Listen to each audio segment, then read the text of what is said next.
एक बच्चा अपने जीवन के 2 साल 3 साल, बहुत सारे बच्चे होते हैं जो नीट के लिए 1 बार ड्रॉप लेते हैं, 2 बार ड्रॉप लेते हैं, 3 बार ड्रॉप लेते हैं।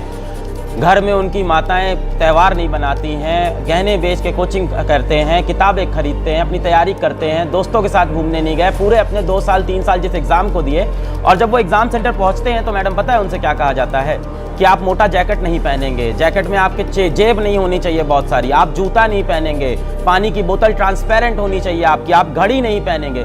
तो बच्चे के ऊपर तो पूरी पुलिसिंग हो रही है कि भाई तुम चोरी नहीं करोगे, अंदर आओ। और एक पूरा सिस्टम लगा है जो लगभग इस एग्जाम के ऊपर 300-400 करोड़ रुपए खर्चा करता है, हमारे टैक्स के पैसे हैं वो।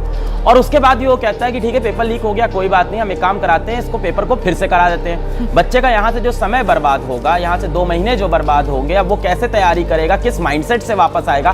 कितने सारे बच्चों के इस पेपर में 600 नंबर आ रहे थे, 550 नंबर आ रहे थे, वो बच्चा फिर से तैयारी करे, फिर वापस आए। इतना समय जो उसका बर्बाद हुआ उसके लिए कौन जिम्मेदार होगा? और इतनी आसानी से पेपर लीक हो कैसे जा रहा है? और ये पूरा नेटवर्क है, ऐसा नहीं कि पहली बार हुआ है। पिछले 5-6 साल में आप देखें तो 60-65 पेपर लीक हुए हैं और ऐसे मुद्दे हमने कई बार उठाए हैं।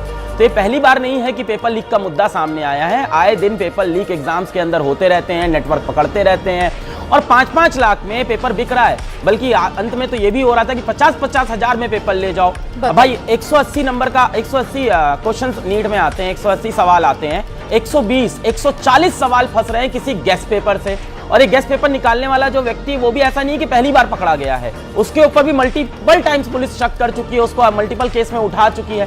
क्यों नहीं हम ऐसी सजा देते हैं ऐसे लोगों को कि अगली बार लोगों के हाथ कांप जाए पेपर लीक करने से पहले। 22 लाख बच्चों के 2 साल की तैयारी का क्या मुआवजा है भाई? अगर इंसान पकड़ा जाएगा, उस पर केस चलेगा, ये सारी कहानी चलेगी, इतने लोग इन्वॉल्व हैं, अगली बार पेपर हो जाएगा, सब बातें खत्म हो जाएगी। क्यों नहीं हम ऐसी सजा देते हैं कि दुनिया का हाथ कांपे अगली बार बच्चों के भविष्य खेलने के लिए?